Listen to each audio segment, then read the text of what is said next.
சின்ன மருமகள் serial next எபிசோடுன்னு promo பார்க்கலாமாங்க.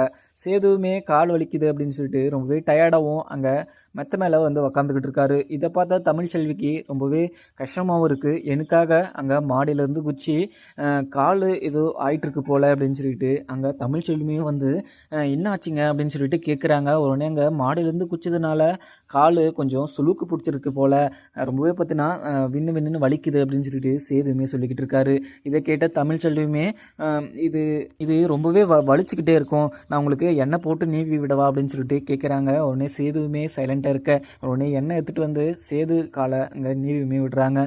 தமிழ்ச்செல்வியை பார்த்து இங்கே சேதுக்கு கொஞ்சம் தமிழ்ச்செல்வி மேலே கொஞ்சம் பாசமும் வருது.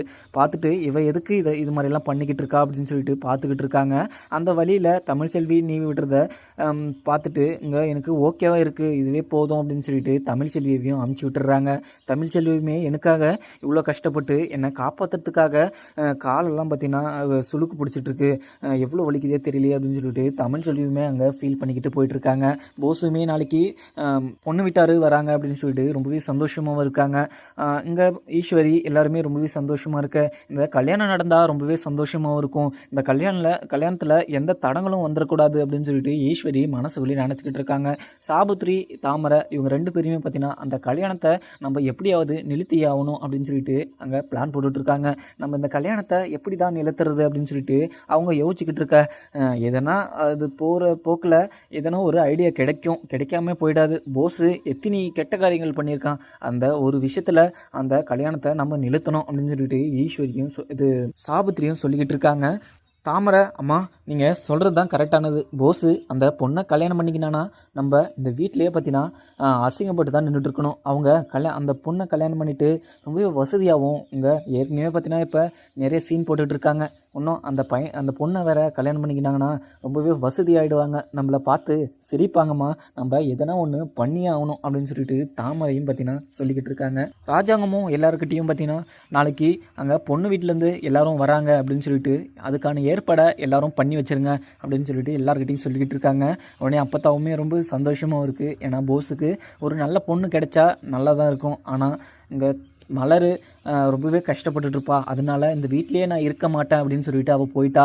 ஆனால் மனசில் அவள் என்ன நினச்சிக்கிட்டு இருக்கானே தெரியலையே. ஆனால் போஸு கெட்டவன் அப்படின்னு சொல்லிட்டு தெரிஞ்சுமே அவனுக்கு ஒரு நல்ல இது அமைச்சு கொடுக்கணும் அப்படின்னு சொல்லிட்டு ராஜாவும் யோசிச்சுக்கிட்டு இருக்க. இந்த அப்பத்தாவுமே இவனுக்கு என்னதான் ஆச்சோ தெரியலையே, போஸுக்கு இப்போ ஒரு கல்யாணத்தை முடிவு பண்ணிவிட்டு மலருக்கு கொஞ்சம் கஷ்டமாக இருக்குது போல், இந்த கல்யாணம் நடக்கிறது போல், அவன் மனசில் என்ன நினச்சிக்கிட்டு இருக்கா அப்படின்னு சொல்லிட்டு நம்மளுக்கு ஒன்றுமே புரியலையே அப்படின்னு சொல்லிட்டு அப்பத்தாவுமே யோசிச்சுக்கிட்டு இருக்காங்க. அதுக்கப்புறம் ராஜாவுமே எல்லாருக்கிட்டையும் சொல்லிவிட்டு எனக்கு கொஞ்சம் ஒர்க் இருக்குது அப்படின்னு சொல்லிட்டு அவருமே வெளியே போயிடுறாரு.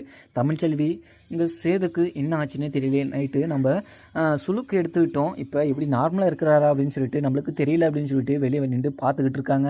சேதுவுமே கொஞ்சம் சரியாக போச்சு, அவள் நைட்டு நீவி விட்டது இப்போ கொஞ்சம் அப்படின்னு சொல்லிட்டு மனசுக்குள்ளேயே நினச்சிக்கிட்டு இருக்காரு. அதுக்கப்புறம் என்ன இங்கே பொண்ணு வீட்டுக்காரங்களும் பார்த்திங்கன்னா ராஜாங்கத்து வீட்டுக்கு வந்துட்டு அங்கே ராஜாங்கமும் வெளியே போயிட்டுருக்காங்க. ராஜாங்கம் வெளியே போயிட்டு அப்போ தான் வராரு. அவங்க வந்ததும் வாங்க அப்படின்னு சொல்லிட்டு உள்ளுமே கூட்டிகிட்டு போயிடுறாங்க. இந்த விஷயம் தெரிஞ்சதும் எப்படியோ ஒரு வழியாக இங்கே ராஜாங்கத்துக்கு இந்த விஷயம் தெரிய வந்தது. தமிழ்ச்செல்வி அந்த மாற்று மருந்தை எடுத்துகிட்டு வரத்துக்கு அந்த அது ஆபத்தான காட்டுக்குள்ளே போய் அந்த மாற்று மருந்தை எடுத்துகிட்டு வரும்போது போஸு தான் தமிழ்ச்செல்வியை அடிச்சுட்டு அந்த மாற்று மருந்தை எடுத்துகிட்டு வந்தது. இந்த விஷயத்த தமிழ்ச்செல்வியும் ராஜாங்கத்துக்கிட்ட சொல்லிடுறாங்க. ராஜாங்கத்துக்கு பயங்கர கோபமாகவும் வந்துடுது. உடனே இங்கே போஸையும் கூப்பிட்டு இந்த கல்யாணத்தை நம்ம எப்படியாவது நிறுத்தணும், அவன் இப்போ திருந்திட்டான் அப்படின்னு சொல்லிட்டு நினச்சிக்கிட்டு இருந்தான், அவனுக்கு பொறுப்பு வந்துருச்சு அப்படின்னு சொல்லிட்டு நினச்சிக்கிட்டு இருந்தேன். ஆனால் இவன் தமிழ்ச்செல்வியை அடிச்சுட்டு அந்த மாற்று மருந்தை எடுத்துகிட்டு வந்ததும் இல்லாமல் இந்த வீட்டில் எல்லாருக்கிட்டையும் நல்ல பேர் எடுத்துகிட்டு கொஞ்சம் கூட இந்த பயம் இல்லாமல் இந்த வீட்டில் தைரியமாக நின்றுட்டுருக்கான். அவனை இந்த வீட்லேயே சேர்க்கக்கூடாது, இனிமேல் இந்த வீட்டில் அவனுக்கு ஒரு நிமிஷம் கூட இடமே இல்லை அப்படின்னு சொல்லிட்டு ராஜாங்கத்துக்கு பயங்கர கோபமாகவும் இருக்குது. உடனே பொண்ணு வீட்டில் இருந்து வந்தவங்கிட்ட கொஞ்சம் இந்த வீட்டில் எனக்கு கொஞ்சம் இன்றைக்கி நாள் சரியில்லை, நீங்கள் இன்னொரு நாளைக்கு வாங்க, நான் உங்களுக்கு கால் பண்ணுறேன் அப்படின்னு சொல்லிட்டு அவங்களையுமே பார்த்தீங்கன்னா வீட்டை விட்டு அமுச்சு விட்டுறாங்க. உடனே பார்த்தீங்கன்னா ஈஸ்வரியும் இதை பார்த்ததும் மம்மா ஏன் அவங்களெல்லாம் போக சொல்லிட்டீங்க அப்படின்னு சொல்லிட்டு கேட்குறாங்க. உடனே நான் எல்லாருக்கிட்டையும் ஒரு விஷயம் சொல்லணும், அது சொல்லிட்டு பின்னாடி எல்லாருக்கும் இருக்கு பாரு, இப்போ போஸ் பண்ண விஷயத்த நான் உங்ககிட்ட சொன்னேன்னா நீங்களே அவனை இந்த வீட்லேயே இருக்க விட மாட்டீங்க அப்படின்னு சொல்லிட்டு போஸை கூப்பிடு அப்படின்னு சொல்லிட்டு ரொம்பவே கோவமாகவும் ராஜாங்க சொல்கிறத கேட்டுட்டு இங்கே ஈஸ்வரிக்கு ரொம்பவே பதட்டமாகவும் இருக்குது. என்ன ஆச்சுன்னு தெரியலையே, போஸை வேறு கூப்பிடுறாரு, இந்த கல்யாணம் நடக்குமா நடக்காதான்னு சொல்லிட்டு ரொம்பவே பதட்டமாகவும் இருக்குது இங்கே ஈஸ்வரிக்கும் சித்ராக்கும். உடனே இங்கே போஸ் வந்ததும் போஸு என்ன பண்ணி வச்சுருக்க, இங்கே தமிழ்ச்செல்வியை அடிச்சுட்டு அந்த மாற்று மருந்து எடுத்துகிட்டு வந்து நான் தான் எடுத்துகிட்டு வந்தேன் கஷ்டப்பட்டு அப்படின்னு சொல்லிட்டு எல்லாருக்கிட்டையும் நல்ல பேர் வாங்கிட்டேன் அப்படின்னு சொல்லிட்டு நினச்சிட்டியா? என்னைக்குன்னா ஒரு பொய் எல்லாருக்கும் தெரிய வரும். நீ உண்மையாக இருந்தனா மட்டும்தான் நீ இங்கே இந்த உலகத்திலே நீ வாழ முடியும். ஆனால் இந்த வீட்டில் பொய் சொல்லிட்டு இந்த வீட்டில் உள்ளே நுழைஞ்சிடலாம் மட்டும் நினச்சிடக்கூடாது. அது என்றைக்குனா வெளியே வந்து தான் தீரும். நீ செஞ்ச காரியத்துக்கு இந்த வீட்லேயே உனக்கு இடமே இல்லை. நான் இந்த செஞ்ச காரியத்துக்கு உன்னை என்ன பண்ணுவேனே தெரியாது. ஆனால் ஒழுங்கு மரியாதையாக இந்த வீட்டை விட்டு வெளியே போயிடு. நானாக உன்னை கழுத்தை பிடிச்சி வெளியே தள்ளவா, இல்லை நீயே போயிடுறியா? எதுக்காக அங்கே தமிழ்ச்செல்வியை அடிச்சுட்டு அந்த மாற்று மருந்தை எடுத்துகிட்டு வந்த? இப்போ தமிழ்ச்செல்விக்கு ஏதோ ஒன்று ஆயிடுச்சுன்னா அதுக்கு நான் என்ன பதில் சொல்கிறது? தமிழ்ச்செல்வி அவ்வளோ ஆபத்தான காட்டுக்குள்ளே போயிட்டு எனக்காக அந்த மாற்று மருந்தை காப்பாற்றலாம் அப்படின்னு சொல்லிட்டு எடுத்துகிட்டு வந்தா நீ அவளை அடிச்சுட்டு ஒரே நிமிஷத்தில் நீ நல்ல பேர் எடுத்துகிட்டு வந்துட்ட. ஆனால் இந்த விஷயத்த தமிழ்ச்செல்வி கூட ஒரு வார்த்தை கூட யாருக்கிட்டையுமே பார்த்தீங்கன்னா இந்த விஷயத்த சொல்லலை. யாரோ அந்த காட்டில் வந்து என் பின்னாடி தலை மேலே அடித்தாங்க அப்படின்னு சொல்லிட்டு யாருமே என்கிட்ட சொல்லலை. ஆனால் நீ இவ்வளோ பெரிய தப்பை செஞ்சுட்டு இந்த வீட்டில் எவ்வளோ தைரியமாக நடந்துக்கிட்டு இருக்க பாரு. தமிழ்ச்செல்வி ரொம்பவே நல்லவ அப்படின்னு சொல்லிட்டு எனக்கு தெரியும். ஆனால் இவ்வளோ நல்லவளாக இருப்பா அப்படின்னு சொல்லிட்டு நான் எதிர் கூட பார்க்கல. தமிழ்ச்செல்வி நாங்கள்லாம் நல்லா இருக்கட்டும் அப்படின்னு சொல்லிட்டு நினைக்கிறவ தான். ஆனால் அவளை இந்த விஷயத்தினால மட்டும் அவளை இந்த வீட்டை விட்டு கெஸ்ட் ஹவுஸில் தங்க வைக்கல. அவள் ஒரு பொய்யை சொல்லிட்டா. ஆனால் அது மன்னிக்கிற ஒரு பொய் தான். ஆனால் நீ செஞ்சுக்கிற காரியம் மன்னிக்க முடியாத ஒரு காரியமாக இருக்கும். ஆனால் நீ இந்த வீட்டில் ஒரு நிமிஷம் கூட இருக்கக்கூடாது. ஈஸ்வரி அவனை இந்த வீட்டில் இருக்க விட்டனா நீயும் அவன் கூடயே போக வேண்டியதாகிடும். அவனை இந்த வீட்டில் ஒரு நிமிஷம் கூட இருக்கக்கூடாது. அவனை நீயே வெளியே அனுப்பிச்சி விட்டுறியா? இன்னொரு நாளைக்கு நீ இந்த வீட்டு பக்கம் திரும்பி கூட பார்க்கக்கூடாது அப்படின்னு சொல்லிட்டு ராஜாங்கம் பயங்கர கோமாவும் சொல்லிடுறாரு. அதுக்கப்புறம் சேதுவுமே வந்து என்னாச்சுப்பா, எதுனால உங்கள் போஸு வெளியே போக சொல்கிறீங்க அப்படின்னு சொல்லிட்டு கேட்குறாரு. உடனே எங்கள் போஸு இங்கே தமிழ்ச்செல்வி அந்த மாற்று மருந்தை கொண்டுட்டு வந்தபோது அவள் தலையிலே அடிச்சுட்டு அந்த மாற்று மருந்தை எடுத்துகிட்டு வந்தது இங்கே போஸு தான். அவன் போஸு இது மாதிரி காரியத்தை பண்ணிவிட்டு எவ்வளோ தைரியமாக இந்த வீட்டில் இருக்கிறான் பாரு. இவனுக்கு இன்னொரு வேறு கல்யாணம் வேறு நான் பண்ணுறதுக்கு இது துணிஞ்சிட்டேன். பாவம் அந்த பொண்ணு வாழ்க்கை என்ன ஆயிருக்கும். நான் இந்த விஷயத்த தெரியாமல் அந்த பொண்ணை உனக்கு கல்யாணம் பண்ணி வச்சுட்டு இருந்தேன்னா அந்த பொண்ணு வாழ்க்கை நாசமாக போயிருக்கும். எப்படியோ இந்த விஷயத்த எனக்கு முன்னாடியே இங்கே தமிழ்ச்செல்வி என்கிட்ட வந்து சொன்னான். அப்படி சொல்லலைன்னா அந்த பொண்ணோட வாழ்க்கை நாசமாக போயிருக்கும் அப்படின்னு சொல்லிட்டு இங்கே ராஜாங்கம் சேதுக்கிட்ட சொல்லிக்கிட்டு இருக்காங்க. சேதுக்கு பயங்கர கோவமாக தமிழ்ச்செல்வியே அடிச்சுட்டு நீ இந்த வீட்டில் எப்படிடா இருக்கலாம் அப்படின்னு சொல்லிட்டு சட்டையை பிடிச்சிக்கிட்டு ரொம்பவே கோவமாகவும் கேட்டுட்டு இருக்காங்க. உடனே சேது எதுவுமே பண்ணிடுறாடா, நான் அவனை இந்த வீட்டை விட்டு துரத்திடுறேன். அவன் இது மாதிரி பண்ணி வச்சிருப்பான் அப்படின்னு சொல்லிட்டு நான் கூட கொஞ்சம் கூட எதிர்பார்க்கல. அவன் ஏதோ தெரியாமல் அது மாதிரி இப்போ தப்பை பண்ணிட்டான் அப்படின்னு சொல்லிட்டு சொல்லிக்கிட்டு இருக்காங்க. உடனே சேது இந்த விஷயம் தெரியாமல் பண்ணுறதா, அவன் தெரிஞ்சே தான் பண்ணியிருக்கான். தமிழ்ச்செல்விக்கு என்ன ஆனாலும் பரவாயில்ல அப்படின்னு சொல்லிட்டு தலை மேலே அடிச்சுட்டு அதுவும் அவள் கர்வமாக இருக்கா அப்படின்னு சொல்லிட்டு தெரிஞ்சுமே அது மாதிரி வேலையை பண்ணி வச்சுட்டு எவ்வளோ தைரியமாக இங்கே நின்றுக்கிட்டு முன்னாடி முறைச்சிக்கிட்டு நின்றுட்டு இருக்கான். அவனுக்கு எவ்வளோ கொழுப்பு இருக்கும் அப்படின்னு சொல்லிட்டு இங்கே சேதுவுமே கேட்டுட்ருக்காரு.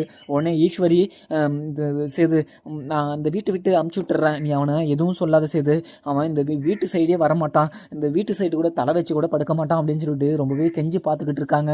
உடனே இதை பார்த்த சாபுத்ரி தாமரை ரெண்டு பேருக்கும் ரொம்பவே சந்தோஷமாக இருக்குது. நம்ம எப்படிதான் அந்த கல்யாணத்தை நிற்க வைக்கலாம் அப்படின்னு சொல்லிட்டு நம்ம பார்த்துக்கிட்டு இருந்தோம். ஆனால் இதுவே பார்த்தீங்கன்னா தானாகவே இந்த கல்யாணம் நின்றது எனக்கு ரொம்பவே சந்தோஷமாக இருக்குது. இப்போ ஈஸ்வரி போஸு இப்படி ஒரு காரியத்தை பண்ணி வச்சுருப்பான் அப்படின்னு சொல்லிட்டு நான் கூட எதிர்பார்க்கல. ஆனால் இவன் கரெக்டாக தான் பண்ணியிருக்கான். ஆனால் இவன் அடிச்சடியில் தமிழ்ச்செல்வி உயிர் போயிடுச்சுன்னா கொஞ்சம் சந்தோஷமாக இருந்திருக்கும். ஆனால் இவன் அடிச்சடி அவளுக்கு உயிர் போகாத மாதிரி அடிச்சுட்டு வந்திருக்கான். ஆனால் இந்த கல்யாணம் எப்படியோ ஒரு வழியாக நின்றுச்சு. தமிழ்ச்செல்வியை அப்புறம் கூட பார்த்துக்கலாம், இப்போ இந்த கல்யாணத்தை நிறுத்தலாம் அப்படின்னு சொல்லிட்டு நானே யோசிச்சுக்கிட்டு இருந்தேன். ஆனால் அவனே வசமாக மாட்டிக்கிட்டான். இப்போ இந்த வீட்டில் அவன் ஒரு நிமிஷம் கூட இருக்க முடியாது. எவ்வளோ உண்மை சொன்னாலுமே அவன் ஒரு நிமிஷம் கூட இருக்க முடியாது அப்படின்னு சொல்லிட்டு இங்கே சாபுதிரி சொல்லி உடனே தாமரை என்ன சொல்கிறாங்கன்னா, அம்மா அவன் இந்த வீட்டில் ஒரு தெய்வமாக இருந்தான். ஆனால் இப்போ எனக்கு ரொம்பவே சந்தோஷமாக இருக்குது. அவன் இந்த வீட்டில் அவன் சொல்கிறதெல்லாம் எல்லாருமே கேட்டுட்ருப்பாங்க அப்படின்னு சொல்லிட்டு நினைக்கிற போதே எனக்கு ரொம்பவே கோவமாகவும் இருந்துச்சு. ஆனால் இப்போ அவன் இந்த வீட்டில் என்ன சொன்னாலுமே, என்ன பொய் சொன்னாலையும், என்ன உண்மை சொன்னாலுமே அவன் இந்த வீட்டில் ஒரு நிமிஷம் கூட இருக்க விட மாட்டாங்க இங்கே ராஜாங்கமும் அப்படின்னு சொல்லிட்டு இங்கே தாமரையும் சொல்லிக்கிட்டு இருக்காங்க. உடனே அப்போத்தான் இதை கேள்விப்பட்டதுமே, என்னடா பாவி இப்படி பண்ணி வச்சுருக்க, அவள் வயிற்றில் வளர்கிற ரெட்டை குழந்தைக்கு எதனா ஒரு ப்ராப்ளம் வந்துருந்துச்சுன்னா என்னடா பண்ணுறது, அட படுபாவி அப்படின்னு சொல்லிட்டு மனசுக்குள்ளேயே நினச்சிக்கிட்டு இருக்காங்க. அப்படியே தமிழ் செல்விக்கு எதுவும் ஆகலை அப்படின்னு சொல்லிட்டு இந்த அப்பத்தா பற்றினா உக்காந்துக்கிட்டு இருக்காங்க. இந்த விஷயம் தெரிஞ்சு ராஜாங்கம் ரொம்பவே கோவப்பட்டாலுமே தமிழ் செல்வி இந்த வீட்டில் இருக்கிறதுக்கு தகுதியானவ, உனக்கு தான் இந்த வீட்டில் தகுதி இல்லாத ஒரு மனுஷனா அது நீ மட்டும்தான், உனக்கு பொறுப்பு வந்துருச்சு அப்படின்னு சொல்லிட்டு நான் நினச்சிக்கிட்டு இருந்தேன். ஆனால் உனக்கு கொஞ்சம் கூட பொறுப்பு வரல அப்படின்னு சொல்லிட்டு தெரிஞ்சிருந்தா இந்த வீட்டிலேயே உன்னை இருக்க வச்சுக்க மாட்டேன். அதே மாதிரி உனக்கு ஒரு பொண்ணு பார்த்து நல்லபடியாக கல்யாணம் பண்ணி வைக்கலாம் அப்படின்னு சொல்லிட்டு நினச்சேன். ஃபஸ்ட்டு மலரோட வாழ்க்கையை நீ கெடுத்தது இல்லாமல் இன்னொரு பொண்ணோட வாழ்க்கையை நீ கெடுக்கலாம் அப்படின்னு சொல்லிட்டு பார்த்து வெயிட் பண்ணிட்டு இருந்தியா? நான் எப்படியோ இந்த விஷயம் தெரிஞ்சு இந்த கல்யாணத்தை நான் நிறுத்திட்டேன், இல்லைனா அந்த பொண்ணோட வாழ்க்கை கேள்விக்குறியாக இருந்திருக்கும். ஈஸ்வரி, உன் பையன் இவ்வளோ பெரிய அது துரோகத்தை பண்ணிட்டு எவ்வளோ தைரியமாக நின்றுட்டு இருக்கான், உனக்கு இந்த விஷயம் தெரியவே தெரியாதா? தெரிஞ்சிருந்தாலுமே நீ இந்த விஷயத்த எங்ககிட்ட சொல்லியிருக்க மாட்டேன், நீ அப்படியாப்பட்டவங்க தான் அப்படின்னு சொல்லிட்டு ராஜாங்கம் இந்த வீட்டில் இருக்கிறவங்க யார் தான் உண்மையாக இருக்கா யார் தான் பொய்யா இருக்கான்னு சொல்லிட்டு எனக்கு கொஞ்சம் கூட தெரியல அப்படின்னு சொல்லிட்டு எங்கள் ராஜாங்கமே சொல்லிக்கிட்டு இருக்காங்க. சேது பற்றினா உடனே எங்கள் போஸையும் கழுத்தை பிடிச்சி வெளியே தள்ளி விட்டுறாரு. இனிமேல் இந்த வீட்டில் உனக்கு ஒரு நிமிஷம் கூட இடம் இல்லை, கொஞ்ச நேரம் நீ இங்கே நின்றுட்டு இருந்தனா உன் உயிருக்கு உத்தரவாதம் இல்லை அப்படின்னு சொல்லிட்டு சேதுவுமே கோபமாகவும் அங்கே சொல்லிக்கிட்டு இருக்காங்க. அதுக்கப்புறம் என்ன, மொத்த பேரும் அங்கே போஸையுமே வெளியே தொடுத்துடுறாங்க. இதை பார்த்த மலருக்கு எதுக்காக இவன் இது மாதிரி பண்ணிக்கிட்டு இருக்கான், இவன் திருந்திட்டான் அப்படின்னு சொல்லிட்டு நான் நினச்சிக்கிட்டு இருந்தேன். எப்படியோ இவன் வாழ்க்கையிலேருந்து விலகிறது எனக்கு ரொம்பவே நல்லதாக போச்சு. இவன் கூட இருந்து அழுதுகிட்டு இருக்கிறது, அவன் கூட இருந்து டிவர்ஸ் பண்ணதே எனக்கு கொஞ்சம் நல்லா இருக்குது. அவன் இவ்வளோ பெரிய தப்பை பண்ணியிருப்பான்னு நான் கூட கொஞ்சம் கூட எதிர்பார்க்கல தமிழ்ச்செல்வி. இந்த ஒரு பொய்யை அவன் இத்தனை நாளாக எவ்வளவோ பார்த்தீங்கன்னா மறைச்சி வச்சுருந்துருக்குறாங்க. இன்னொரு பொண்ணோட வாழ்க்கையை எப்படியோ ராஜாங்க மாமா காப்பாற்றிட்டாரு அப்படின்னு சொல்லிட்டு இங்கே மலருமே சொல்லிக்கிட்டு இருக்காங்க. அதுக்கப்புறம் என்ன, ராஜாங்கம் இவன் இது மாதிரி பண்ணி வச்சுருக்கான்னு எனக்கு முன்னாடியே தெரியல, இல்லைனா இவனை ஜெயிலில் போட்டு காலம்புறா வெளியே வர மாதிரி பண்ணி விட்டுட்ருப்பேன் அப்படின்னு சொல்லிட்டு ராஜாங்கமும் பார்த்தீங்கன்னா மனசுக்குள்ளேயே புலம்பிக்கிட்டு இருக்காரு. அதுக்கப்புறம் ஈஸ்வரி, இனிமேல் அவன் இந்த வீட்டுக்கு வந்தானா உனக்கும் இந்த வீட்டில் இடம் இல்லை, என்ன சன்னியாசி உங்கள் இது மாதிரி பண்ணி வச்சுட்டு இருக்கான் அப்படின்னு சொல்லிட்டு ரொம்பவே கோபமாகவும் அங்கே சேது ராஜாங்கம் ஈஸ்வரி கிட்ட கேட்குறாங்க. மாமா, இந்த விஷயம் எனக்கு முன்னாடியே தெரியல, இந்த விஷயம் எனக்கு தெரிஞ்சிருந்துச்சுன்னா நான் முன்னச்சத்தை உங்ககிட்ட சொல்லியிருப்பேன் அப்படின்னு சொல்லிட்டு ரொம்பவே வருத்தப்படுற மாதிரியே அங்கே சொல்லிக்கிட்டு இருக்காங்க. உடனே சாபத்திரி பார்த்து, ஐயோ எவ்வளவோ நடிச்சுக்கிட்டு இருக்காங்க பாருங்கள், இந்த விஷயத்த அவங்களுக்கு முன்னாடியே பார்த்தீங்கன்னா போஸு சொல்லிட்டு இருப்பான், ஆனால் இதை எப்படியும் தெரியாத மாதிரி எவ்வளோ ஆக்ஷன் கொடுத்துக்கிட்டு இருக்காங்க அப்படின்னு சொல்லிட்டு இங்கே சாபத்திரி சொல்லிக்கிட்டு இருக்காங்க. ஆனால் இவங்க எவ்வளவோ போய் சொல்லிக்கிட்டு இருக்காங்க, போஸு இது மாதிரி ஒரு தப்பு பண்ணியிருக்கான் அப்படின்னு சொல்லிட்டு ஈஸ்வரிக்கு மதனிக்கு தெரிஞ்சிருக்கும். அதை மறைச்சி அவங்க பையனுக்கு ஒரு இது கல்யாணத்தை பண்ணி வச்சிடலாம் அப்படின்னு சொல்லிட்டு தான் அவங்க இந்த விஷயத்தெல்லாம் மறைச்சிருப்பாங்க போல அப்படின்னு சொல்லிட்டு சாபத்திரி சொல்லவும், உடனே இங்கே ராஜாங்கமும் ரொம்பவே குழப்பத்தோடு அங்கே பார்த்துக்கிட்டு இருக்காங்க. உடனே இந்த சாபத்திரிக்கு அவளை ஒரு நாளைக்கு என்ன பண்ண போகிறோன்னு தெரியல அப்படின்னு சொல்லிட்டு ரொம்பவே கோபமாகவும் அங்கே ஈஸ்வரி பார்த்துக்கிட்டு இருக்காங்க. உடனே ரொம்பவே கோவமாகவும் ஈஸ்வரி உள்ளேயும் போயிடுறாங்க. ராஜாங்கம் இந்த வீட்டில் யார் யார் பொய்யா நடிக்கிறாங்க, யார் யார் உண்மையாக இருக்காங்க அப்படின்னு சொல்லிட்டு எனக்கு கொஞ்சம் கூட தெரியல. தமிழ்ச்செல்வியை கூப்பிட்டு, தமிழ்ச்செல்வி நீ என்னை காப்பாற்றுறதுக்காக அந்த ஆபத்தான காட்டுக்குள்ளே போயிட்டு அந்த மாற்று மருந்தை எடுத்துகிட்டு வந்திருக்க, ஆனால் இது நல்ல மனசு புரியாமல் நான் உன்னை ரொம்பவே பார்த்தீங்கன்னா மனசுக்கு காயப்படுற மாதிரி எதனா பேசியிருந்தேன்னா என்னை மன்னிச்சிக்கோ, ஆனால் நீ இந்த வீட்டில் இருக்க வேண்டியதான், நீ அந்த கெஸ்ட் ஹவுஸில் தான் தங்க வேணாம், உனக்கு விருப்பம் இருந்தால் இந்த வீட்டிலேயே நீ தாராளமாக இருக்கலாம் அப்படின்னு சொல்லிட்டு ராஜாங்கம் சொல்லிட்டு அங்கேருந்து கிளம்பிடுறாங்க. இதை கேட்டால் அப்பத்தாக்கு ரொம்பவே சந்தோஷமாகவும் இருக்குது. எப்படியோ இந்த தமிழ்ச்செல்வியை நான் சேர்த்து வைக்கலாம் அப்படின்னு சொல்லிட்டு நினச்சிக்கிட்டு இருந்தேன். ஆனால் இங்கே ராஜாங்கமே அந்த தமிழ்ச்செல்வியை இந்த வீட்டில் இருக்கிறதுக்கு அனுபவிச்சுட்டான். இனிமேல் எந்த பிரச்சனையும் இருக்காது போல். இனிமேல் அந்த ரெட்டை குழந்தைய வச்சு சேதையும் தமிழ்ச்செல்வியும் நம்ம சேர்த்து வச்சிடணும். தமிழ்ச்செல்வி நீ பேசாமல் நீ இந்த வீட்லேயே இருக்கிறியா அப்படின்னு சொல்லிட்டு கேட்குறாங்க. இல்லைப்பத்தா, எனக்கு அங்கே இருக்கிறது தான் எனக்கு பிடிச்சிருக்கு, நான் அங்கேயே இருக்கேன், எப்போ எனக்கு விருப்பம் இருக்கோ நான் அப்போ வரேன் அப்பத்தா அப்படின்னு சொல்லிட்டு அப்பத்தா கிட்ட சொல்லிட்டு அங்கேருந்து கிளம்பிடுறாங்க. தமிழ்ச்செல்வி என்ன சொல்கிற அப்படின்னு சொல்லிட்டு அப்பத்தாவுமே கூப்பிட்டு பார்க்குறாங்க. இல்லை பார்த்தா நான் எப்போ எனக்கு விருப்பமாக இருக்கோ அப்போ வரேன். நான் இந்த வீட்டில் அவர் அவர் மேலே எனக்கு எப்போவுமே மரியாதை இருந்துக்கிட்டு தான் இருக்கும். அவங்க என் மேலேயும் மரியாதை வச்சுட்ருப்பாங்க. அதே மாதிரி அவங்களுக்கு டபுள் மடங்கு நான் ஒரு மரியாதையும் அவங்க மேலே ஒரு பாசத்தையும் நான் கொடுக்குவேன் அப்படின்னு சொல்லிட்டு தமிழ்ச்செல்வி கிளம்பிடுறாங்க. இந்த சேது பார்த்துட்டு பேசாமல் நம்ம சேதுக்கிட்ட மன்னிப்பு கேட்டுருவா. ஏன்னா தமிழ்ச்செல்வி நம்ம அப்பாவை காப்பாற்றுறதுக்காக இவ்வளோ கஷ்டப்பட்டு அந்த ஆபத்தான காட்டுக்குள்ளே வந்தாங்க. ஆனால் அந்த மாற்று மருந்தை எடுத்துகிட்டு வந்துமே அந்த போஸு இது மாதிரி பண்ணான்னு சொல்லிட்டு எனக்கு முன்னாடியே தெரியாமல் போச்சு அப்படின்னு சொல்லிட்டு போஸுமே யோசிச்சுக்கிட்டு இருக்காரு. அதுக்கப்புறம் என்ன இருக்குன்னு பார்க்கலாமாங்க. வீடியோ பிடிச்சிருந்தா லைக் பண்ணுங்கள். Thank you friends.